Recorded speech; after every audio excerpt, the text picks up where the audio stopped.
আজকে আপনার আশা এবং অনেক বিজেপি কর্মীরা তারাও একটা দ্বন্দ্বে ছিলেন যে দিলীপ বাবু কি করবেন, কি বলবেন তাদের?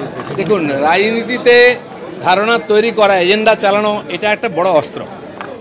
পশ্চিমবাংলার রাজনীতিতেও চলছে, কিন্তু আমার মনে হয় ভারতীয় জনতা পার্টির কর্মীরা যাদের মনের মধ্যে একটু এরকম দোলচলা এসেছিল, এটা আশঙ্কার মেঘ ছিল, সেটা কেটে যাবে এবং তারা একসঙ্গে মিলিত হয়ে লড়াই করে পশ্চিমবাংলায় পরিবর্তন করবে। আমি কোনো জল্পনার অবসান করতে আসিনি। আমরা জল্পনা কল্পনায় বিশ্বাস করি না, আমরা বাস্তবে বিশ্বাস করি। আমি স্লোগান দিয়েছিলাম 19 সালে, 19-এ হাফ, 21-এ সাপ। 19-এ আমরা হাফ করেছিলাম, 21-এ সাপ হয়নি, যেটুকু বেঁচে গেছে 26-এ সাপ। 21 তারিখ আসুক না, একটু ধৈর্য ধরুন, এতদিন ধৈর্য ধরেছে। আচ্ছা দিলীপ, এরকম একটা বিষয় ঘটনা হয়েছে যে আপনার সঙ্গে নাকি দলের দূরত্ব তৈরি হচ্ছে, কিন্তু সেরকম তো কিছু নয়।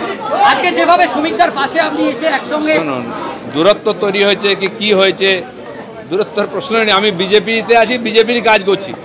বিজেপি অফিস থেকে আমাকে গাড়ি দেওয়া হয়েছে, আমি সাধারণ সম্পাদক হয়েছিলাম তখন থেকে, সেটা আমি ব্যবহার করে পার্টির কাজ করছি। যদি পার্টির কাজের দরকার নেই, আমাকে গাড়ি দিত না। আমাকে সিকিউরিটিও পার্টি থেকে দেওয়া হয়েছে, আমি গাড়িও চাইনি, সিকিউরিটি চাইনি, পদও চাইনি।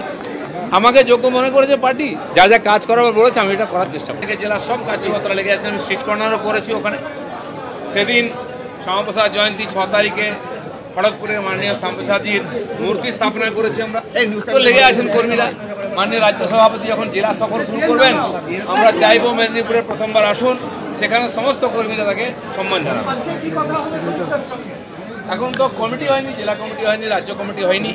আমি বলেছি যে আমি নয়, সমস্ত পুরনো কর্মীরা আপনার সঙ্গে আছে। সবার বিশ্বাস, আপনার হাত ধরে আমরা নবান্নে পৌঁছবো। আপনি যা আদেশ করবেন, সব কর্মীরা, দিলীপ ঘোষ ও পার্টির একজন সাধারণ কর্মী, আপনার নেতৃত্বে আমরা লড়াই করতে রাজি আছি। আমার চেয়ে পুরনো পার্টি, এবং আমার যখন পার্টিতে এন্ট্রি হয়, আমি রাজ্যের সাধারণ সম্পাদক হই, তার আগে উনি রাজ্যের সাধারণ সম্পাদক ছিলেন, এমএলএ ছিলেন। আর সংযোগবশত আমাকে উনি বিধানসভার নেতা হতে ওনার জায়গায় জায়গা দেওয়া হয়, এবং আমিও ওনার জায়গা ধরে হাঁটতে আরম্ভ করি। আমি রাজ্য সভাপতি হই, তারপরে এমএলএ হই, এমপি হই। তো তিনি আমার যে সিনিয়র লিডার, আমার তার প্রতি শ্রদ্ধা আছে। তিনিও বলেছেন সবাইকে নিয়ে কাজ করতে হবে, আপনাকে সময় দিতে হবে। তো এরপরে যেমন যেমন যোজনা তৈরি হবে, পার্টির তরফে আদেশ হবে, আমরা সবাই আছি।